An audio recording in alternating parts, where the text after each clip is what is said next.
water, earth, fire, air. Long ago, I shunned Avatar: The Last Airbender. Then, everything changed when the vlogs began. I'll just go through an episode a night. If you haven't seen the show, maybe you can watch it with me. After seeing it myself, I shared the show with others who had yet to experience its majesty. Dude, Avatar is one of the greatest shows I have ever seen. You don't say! 4 years have passed and now I prepare for my next review, the feature film adaptation. I've heard horrible stories about it, and I'm not sure if I'm ready to face it head on. But with my friends by my side, I can review anything.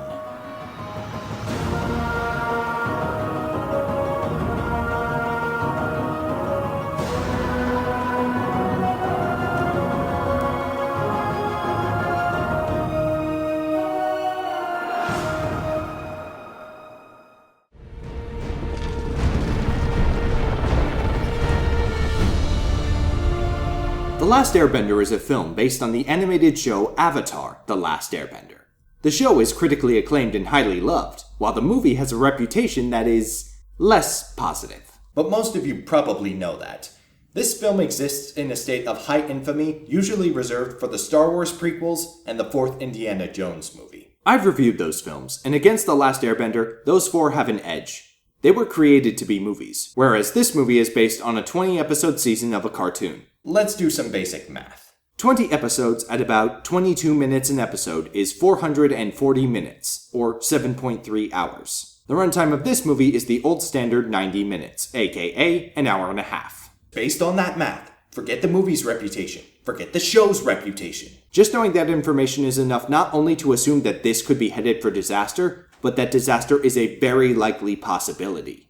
So let's not stall more than necessary. The time has come for me to take on the internet reviewing trial that is The Last Airbender.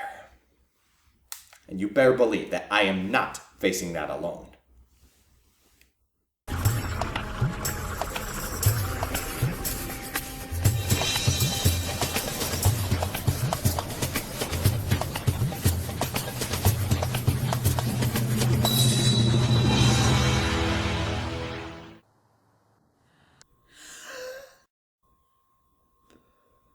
You know what?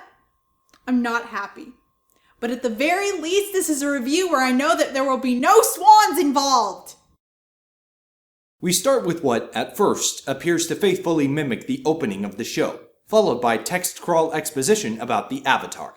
Oh, sorry, I meant... The Avatar was the only person born amongst all the nations who could master all four elements.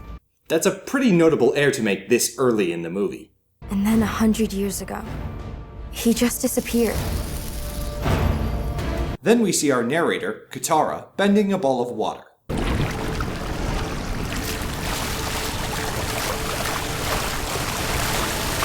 You know it's a real special technique when the orb is constantly losing water and yet never gets any smaller.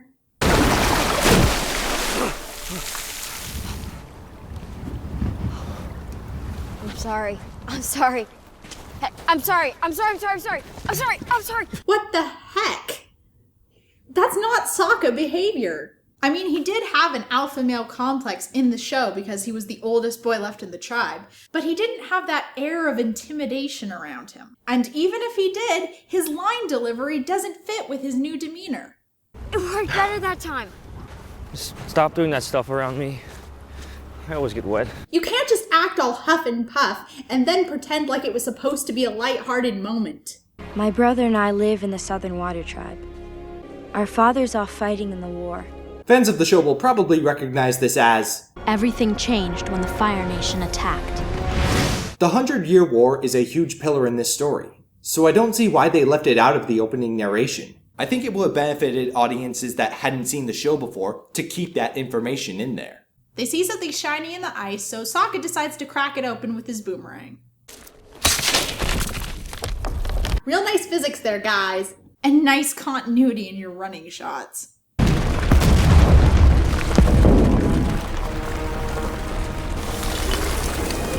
Don't go near it. This is probably some Fire Nation trick. Ah yes, a ball of ice. Classic Fire Nation maneuver. Your powers of deduction never cease to amaze me. Katara takes a whack at it too.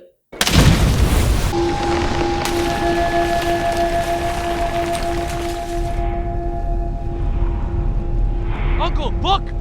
Who is this character? And why is this event significant to him? Well, I guess we have no time for that. The orb breaks open, revealing a boy and a large creature. It's trying to eat me! It's still very underwhelming, but at least they're getting a little closer when it comes to characterization for Sokka. They take the boy back to their tribe. Given the mysterious circumstances, we are definitely in for a fascinating backstory, right? How'd you get all the way out here? I ran away from home. We got in a storm. We were forced under the water of the ocean. Oh, I see. It wasn't very smart. I was just upset. Thanks for saving me. Lucky. I probably should get home. I'll be worried. You're not still upset? Not as much as I was. The boy who emerged from a ball of ice ran away from home because he got upset and was caught in a storm. That's literally all we learn about him. Where'd he come from? How did he survive being underneath the ocean in a block of ice? What's his name? To be fair, the movie does talk about this later on. But it's really bad storytelling to put us through this whirlwind of action before bothering to explain basic information about your characters. And that dialogue! We were forced under the water of the ocean. Oh, I see. It wasn't very smart. It's just so unnatural! The way it's written or the way it's spoken? Yes. A ship arrives at their camp, giving us a good enough tone-based introduction to the Fire Nation. The Fire Nation is here. What? And they brought their machines. I'll drink to that. Sokka, don't. Sokka? I don't care if enunciation is a nitpick. Why change something that's so easy to get right for no reason? Moving on. I am Prince Zuko. I can't hear you. I'm listening. Go ahead. Son of Fire Lord Ozai and heir to the throne. Bring me all your elderly! The movie doesn't explain the reason behind that demand very well, so it just comes across as the villains being more mean than they need to be. One Fire Nation guard earns his gold star for the day by noticing the differently dressed boy and revealing him as the one they're looking for because... Well, let's recap. In a world where some people can bend the elements, a powerful avatar disappeared 100 years ago. There's a war going on and the Fire Nation are the bad guys. Two kids from the Southern Water Tribe find a boy in an iceberg who ran away from home. Then the Fire Nation comes in and takes him away because he has tattoos. Now, I'm not saying that movies can't dole out their information mystery box style, but it has to be handled properly. Here it simply isn't. If a viewer hasn't seen the show before, they might as well be going into this movie blindfolded, spun around, and thrown into a mosh pit. We get another bizarre roller coaster of a conversation between Katara and Sokka. They were looking for someone old, and they were looking for someone with the same markings the boy had. We found that boy. He's our responsibility. We should fight. What would you do if they tried taking me away? I'd kill them all, because Dad told me to protect you with my life. Because I'm your responsibility. This movie is trying so hard to give these characters reason to care about a boy that they've known for a couple of minutes. A boy they know nothing about. Until the following scenes, where Sokka and Katara's grandmother explain some stuff. I believe they are air-bending tattoos. I believe that little boy might be the Avatar. What is a spirit world, Grandma? It is filled with the most amazing forms of dazzling creatures. The Fire Nation doesn't wish to live by the spirits. That's why they are so frightened by the existence of the Avatar. And the boy undergoes a test from the Fire Nation. That's all you want. My name is Iro, and you have my word.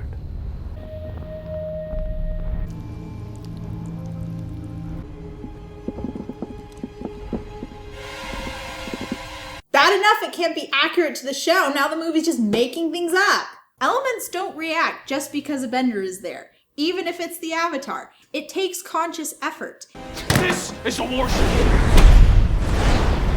And when he does bend, in the time it takes to execute one move, normal human reflexes would have time to counter it. Need more evidence of these characters being a little slow? Don't move! You have nowhere to run! Running is for chumps! Now, 18 minutes in, we finally hear the boy's name. Ong flew us to his home. And of course, they get it wrong. Is it okay if you tell me your name? You just said it in the voiceover! Then we get a decent moment, if perhaps a little extreme, where Ong discovers the fate of his people. The Fire Nation knew the Avatar would be born into the air nomads, so they exterminated all the air nomads.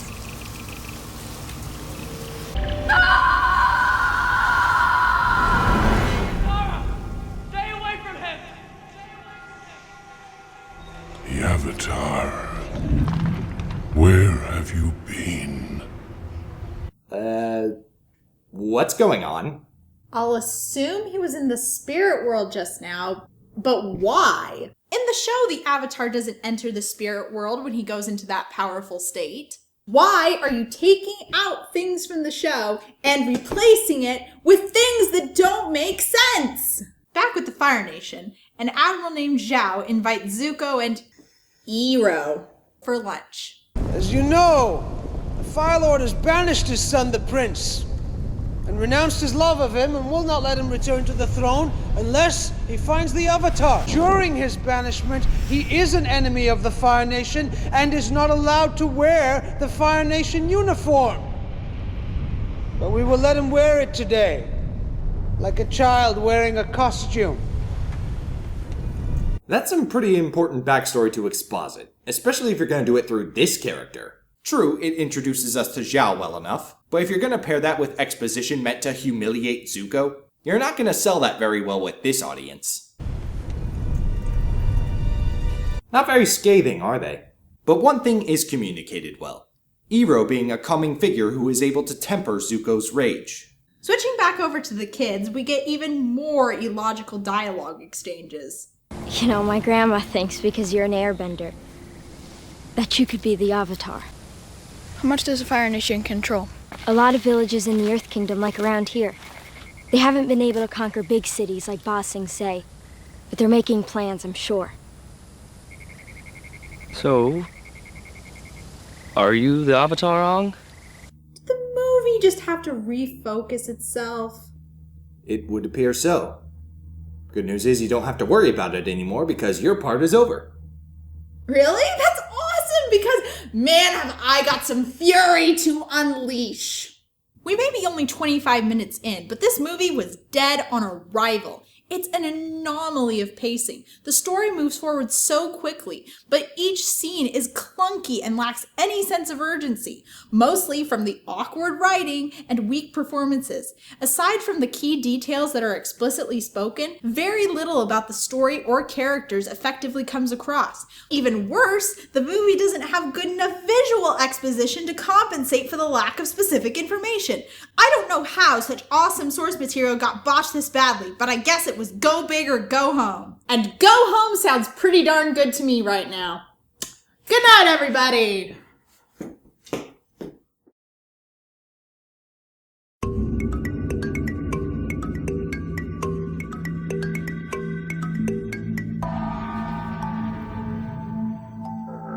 Welcome back, Dominic. Are you serious? I've been gone for 20 reviews and you bring me back for this? I have successfully avoided this movie for 7 years. Do you have any idea how blissful that ignorance is?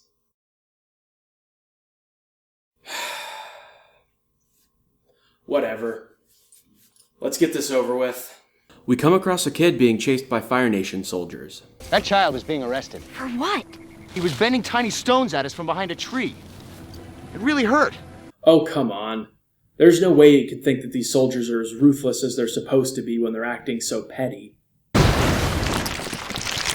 After failed retaliation, they're taken to a prison of earthbenders who apparently can't revolt despite being surrounded by their element. Unlike in the show, where their prison was a metal barge in the middle of the ocean that cut them off from their element and broke their will. Ong makes a dramatic speech in an attempt to snap the Earthbenders out of their stupor. You are powerful and amazing people. There's Earth right beneath your feet. And Katara helps by pushing a guy. Even though Ong probably could have just... Exactly. Okay? Everybody can help us now! Oh hey, another decent Sokka line. If you think that's cool, we're about to see some Earthbending.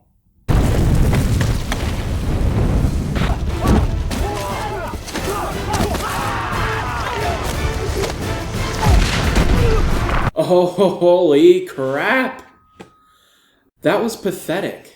The sequence might have been okay by design, but there's so little energy to the movement and no one's really reacting to the battle until their cues come up. Bystanders aren't even running away during the fight. And to top it all off, the bending's awkwardly slow and requires a lot of movement for very little payoff. Whereas the show, well, look.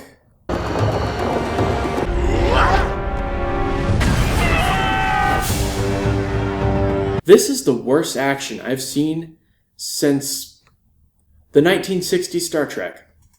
And I'm dead serious. Just look at it. What's this guy trying to do? The trio seeks to free more Earth Kingdom villages from Fire Nation control and tell the world that the Avatar is back. There's just one minor snag. I ran away before they trained me to be the Avatar. I don't know how to bend the other elements. They said I could never have a normal life, that I could never have a family. They said that's a sacrifice the Avatar always has to make. That's the life of a traditional monk. This wasn't in the show. The Avatar doesn't have to not have a family. What benefit does it serve to make up new stuff when you have great source material to pull from? Why get parts of the story intentionally wrong? Well, the whole movie's wrong. Might as well stay consistent. What if we found you teachers to teach you bending? Which element would you have to learn first? Water. But there are really powerful benders in the Northern Water Tribe. My dad told me about it before he left. They're all the way on the other side of the world. We can get there on Appa. That's what I was thinking. Ong and Katara begin to learn waterbending from a scroll provided by the first Earthbenders they saved. Recap time again. At 33 minutes in, based only on what the movie's told us, we still have almost no grasp on the characters' personalities or their motivations, with the exception of Zuko. There are a lot of pretty girls in this town, Zuko. You could fall in love here. We could settle down here. Tell me what you know about the prince. He did something wrong. He spoke out of turn to a general. Prince Zuko was sentenced to an Agni Ki duel. Agni Kai! Seriously, did Shyamalan watch the show? When he showed up, it was his father he was to fight. That's right. Then the father burnt his son to teach him a lesson. We'll catch him soon, Uncle. Then we can think about the pretty girls. While the show definitely handled this exposition better, this scene's reasonably well done. We don't have a lot of props to give, but we'll give them where they're due. Next, Ong goes to an air temple and meets one of its visitors. It cannot be. These are all the avatars. These are the reincarnations of you over the years.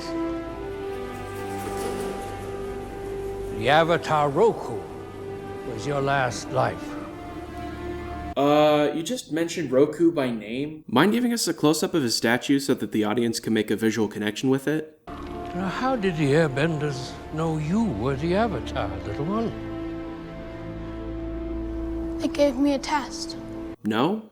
Just gonna keep going with it? With that exposition there? Okay. You will forgive me, won't you? I have lived in poverty because of your absence, Avatar.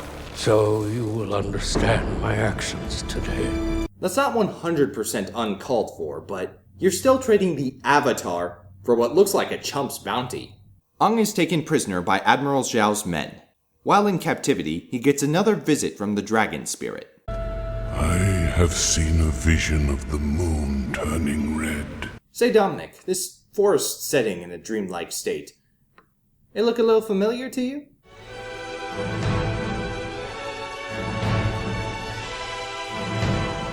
Why, yes. Yes, it does. You must go to the Northern Water Tribe. Thanks for telling us something we already knew, Saphira. Ong is freed by a figure in a mask, and they attempt to escape.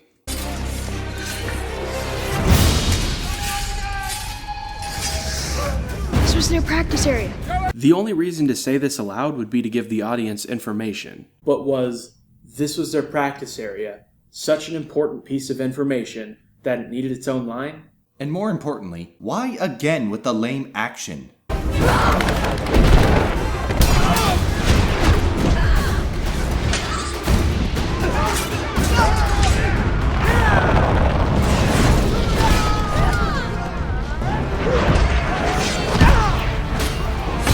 Now here's how the same scenario played out on the show.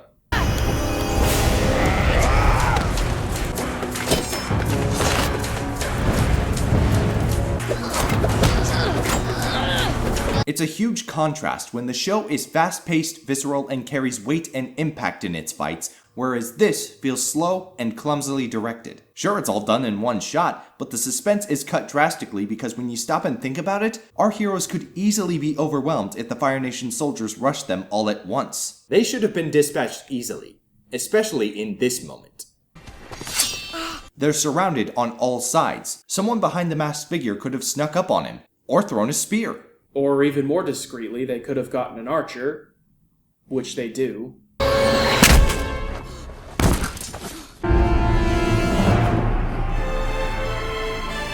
Dun, dun, dun. You think? My son is this person the soldiers are calling the Blue Spirit. Yes. That was hasty. Oh, wait, this next part's still related to that. Leave him to his isolation. You have my word, sire. I will not harm him.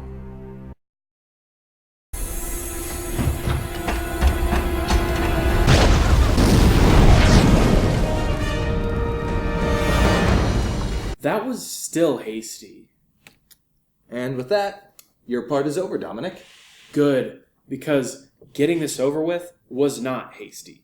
Whether adapting a season of a TV show into a movie is a good idea or not, spoiler alert, it's not. Doing so means taking lots of creative liberties with the material. The filmmakers had a really well-constructed foundation to start from, but it's evident that the effort they gave in adapting the story to film was lacking. The changes made to the source material, big or small, did more to hurt the film than to help it. The very roots of this movie's creative goals were rotten from the start, so it's no wonder that the final product was such a disaster. Now, if you'll excuse me, I'm gonna go watch the original series again to purge my mind of that thing. So thank you, Steve. Thank you a lot. You're a great friend.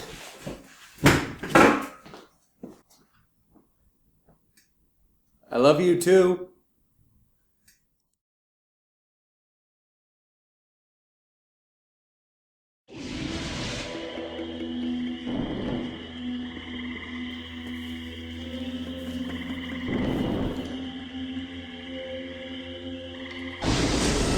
Not a word. I'm here because I choose to be. We arrived at the Northern Water Tribe. We presented ourselves to the royal court. Ong showed them he was the last Airbender. I get that this is supposed to call back to the fact that Katara's narration opens every episode of Avatar. But she's just telling us what we already know, in a movie already too short to give us all the information that we should have. The princess has a penis hairdo. Your argument is now invalid. My brother and the princess became friends right away. And then we just cut to something else. Why not, I don't know, show us their blooming friendship? The city knew our arrival would bring great danger, and they prepared for war they knew would come in the ensuing weeks. Wait, they're just gonna skip through most of the development here? Okay. In the Fire Nation, characterized by a wide-open field rather than those heathenistic machines, a strategy to defeat the Northern Water Tribe unfolds. The Northern Water Tribe benders are given their strength by their moon and ocean spirits. They will be difficult to defeat. Wait, earlier the grandmother says... The Fire Nation doesn't wish to live by the spirits. And yet here, they're blatantly acknowledging that the spirits possess prominent power in the world. Do you even hear yourself? Next, we get a look at waterbending training. To master water, you must release your emotions wherever they may lead you. Let your emotions flow like water. Wait a minute, I don't think that's a very good... Oh, they broke it. Wait, that means we can call it a day though, right? No. Though I can declare that they should have put this scene right after Katara narrated about it. Mention something important? Show a scene about it. What a concept! But there's an issue with Aang practicing offense.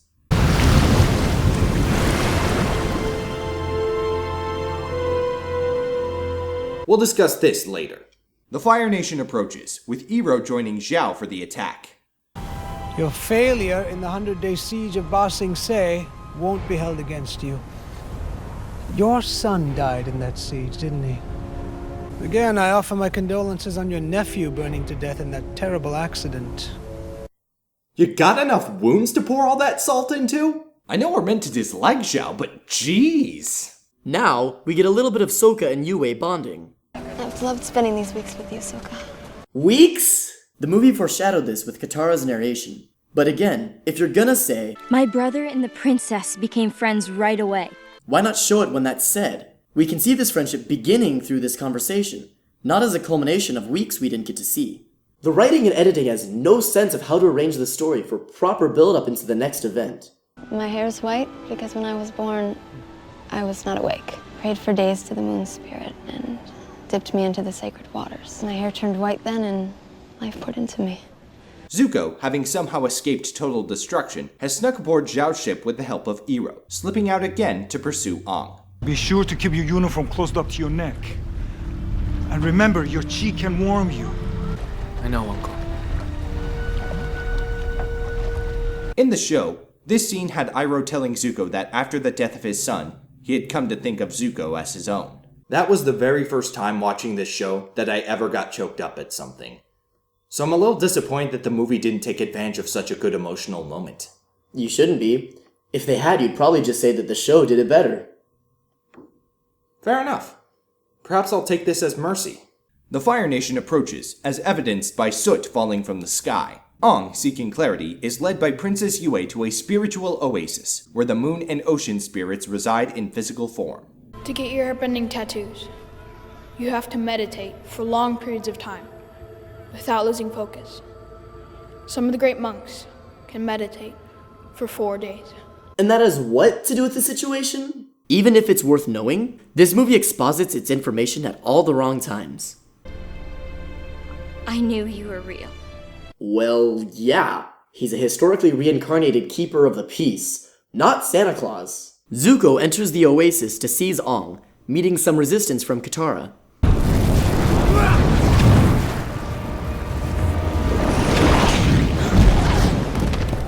And that is why the snail's pace bending is such a problem. By this point in the show, Katara and Zuko could have touch-and-go confrontations. Katara lost here for many reasons. It takes so much movement to execute bending moves that Katara can't defend herself if she's attacked from more than one direction. The show didn't have this problem because, since it had 18 episodes to get here, there was time for Katara to learn, both by instinct and instruction, to become a powerful waterbender. It's true that this movie gave our characters a waterbending scroll and weeks of off-screen training at the Northern Water Tribe. But not enough is shown to justify the progressing competence of their abilities. Speaking of progress, Brett, you're all done. Good. It hurts my brain to think how this thing came out the way it did. The show was lively, exciting, well-rounded, intense, emotional, and beautiful. How did this movie end up being so aggressively opposite to that? So much is left out, and what is there is executed in an almost totally joyless fashion. Writer and director M. Night Shyamalan had seen and enjoyed the show. So whether the film was creatively sunk by studio meddling or Shyamalan's unique vision, someone was making decisions about this movie that didn't properly respect the material they were adapting, much less basic principles of filmmaking and storytelling. Brett, don't. You know it deserves this. Brett, let me finish the review.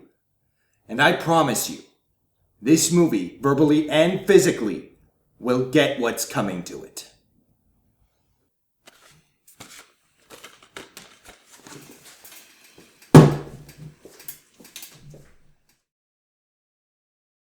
Hey,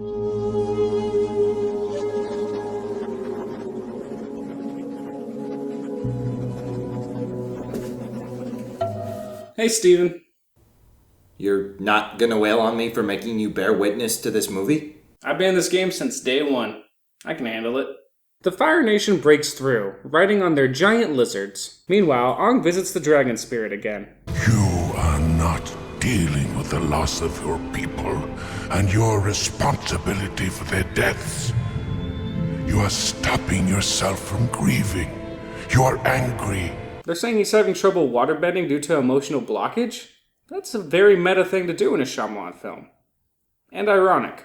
As the Avatar, you are not meant to hurt others. Use the ocean. Show them the power of water. And that's just a contradiction. In the show, Aang, a lifelong pacifist, struggled with the idea of taking lives. But for this movie, it's just about hurting people?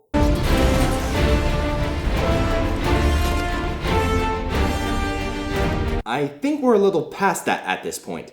Stop creating artificial drama when it's going to amount to nothing. Zuko shares his backstory with the comatose Ong. She was a firebending prodigy. My father loves her. He can't even look at me sometimes. He says I'm like my mother. Oh, great. Great job, Ong. And just when he was starting to open up. You know, I'm usually really empathetic towards tragic backstories, but someone worked really hard on that pot. As a former potter, I don't have much patience for that crap. Then in comes backup, and Katara freezes Zuko in a block of ice.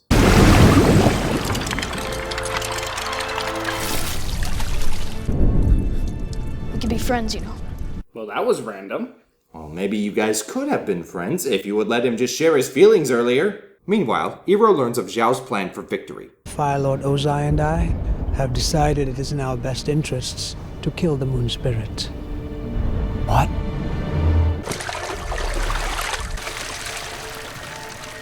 The world will go out of balance. Everyone will be hurt. The Fire Nation is too powerful to worry about children's superstitions, General Iroh. What? If it's a superstition, killing the spirit should be meaningless to you. Do you acknowledge the power possessed by the spirits, or do you think they're just out of fairy tales? You can't speak as if you expect it to work both ways. We are now the gods. No! Actually, if you look closely, he missed the fish. But the moon goes red anyway. Maybe when the bag touched the moon spirit, it gained its powers. Yue's hair turned white when she was touched by the moon spirit. The bag didn't... Wait a minute. Tyler, are you taking this seriously? Why should I? So I can be as frustrated as you? No thanks. With this act, the waterbenders are crippled, and Iroh's rage is ignited. You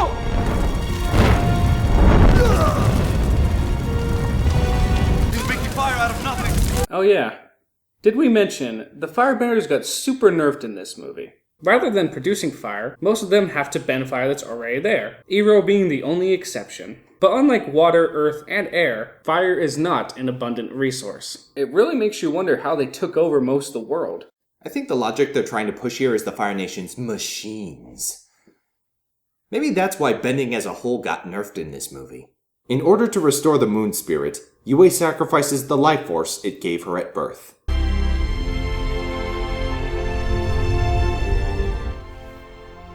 Farewell, Princess Yue.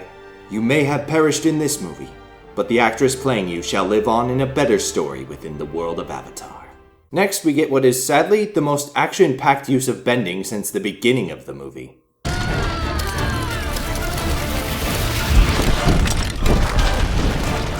We even get a few small moments that, were they to appear in the cartoon, might have worked well. But since the movie here is so grim and joyless, it doesn't hit the mark. Then, we get to see Ong following the dragon's advice, using the ocean.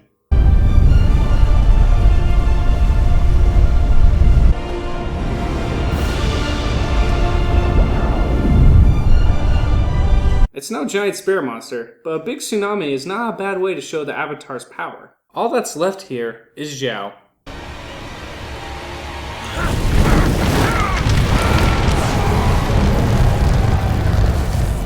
You stand alone. That has always been your great mistake.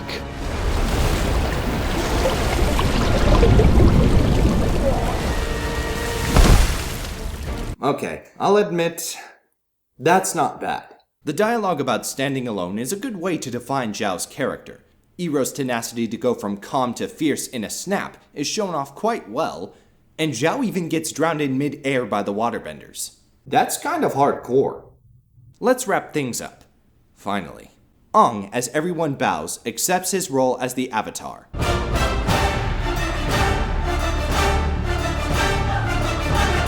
And then, the next film is teased. Sozin's comet is returning in 3 years. It will give all firebenders the ability of the highest firebenders. In the show, it was the upcoming summer, not 3 years. But given how the child actors were bound to age drastically between movies, this was actually a very wise change of them to make. But since they didn't make any more movies, this is a moot point. Do you accept this unspeakably important task I'm putting in your hands? I do, Father. That is not the face of the sadistic force of evil that we know as Azula. Her appearance in Zuko's flashback was even less intimidating. Now, benefit of the doubt. Maybe the actress could have pulled it off. But again, no sequels, moot point.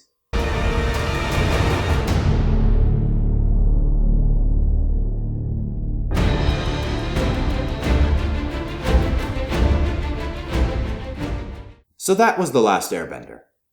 Any parting words, Tyler? Plenty of specific gripes have already been presented about this movie, so this clip from The Legend of Korra should do enough for me.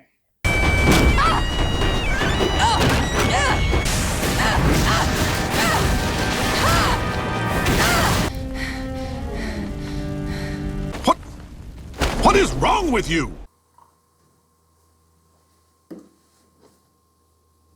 It's 5 years. 5 years. I'm about to recap a movie that is based on one of the best pieces of entertainment I have ever seen in my life. So good to so many people that they can't believe that a movie like this could exist. A movie so bad, I have had conversations with people who basically go, "What bad Avatar movie? I don't see how there could be a bad Avatar movie. That seems like an impossible feat." And you know what? I don't blame those people. It's too painful to think that this actually exists in our world. The dialogue is both illogical and stilted. The editing makes the movie flow abnormally, pacing the overall story too quickly and the individual scenes too slowly. There's no tangible sense of dramatic structure, character development, or buildup of the stakes. The writing and performances given in this movie are almost across the board terrible, making it impossible to get invested emotionally in these characters, with the exception of Zuko and Iroh. And even then, just barely. It's also an utter failure as an adaptation. There's too much to explain, and it's not explained well. Important information is left out and replaced by repetition or new elements that don't make sense. This movie was just too short to fit all the story elements it needed and be emotionally engaging. And it ultimately failed at doing either. The film just didn't have time to tell this story. At the very least, it needed to be 2 hours long. Though for the sake of this review, and the sanity of me and my cohorts, thank the Lion Turtles that it wasn't. Now, most of this movie's plot holes can be eradicated just by watching the show because the show explains everything better. But there is one, unique to this particular disaster of a film, that I can discuss. In regards to the spirits, what exactly does the Fire Nation believe?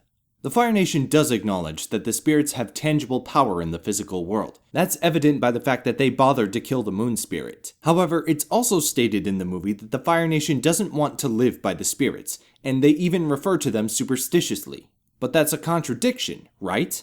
Well, consider this. Zhao says that the Fire Nation is too powerful to worry about children's superstitions. Factually speaking, this statement is illogical. But in a storytelling sense, this is a pretty good way to characterize the ego of the Fire Nation. They believe themselves to be so mighty that even the power of the spirits is beneath them.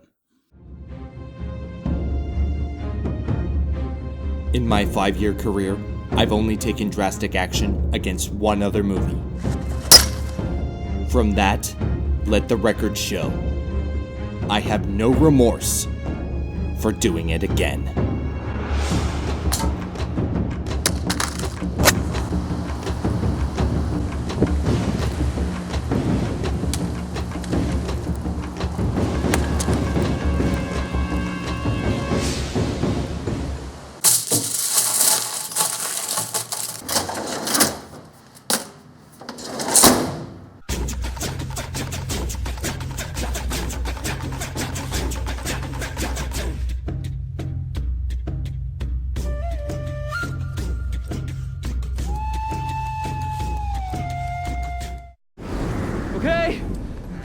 Everybody can help us now!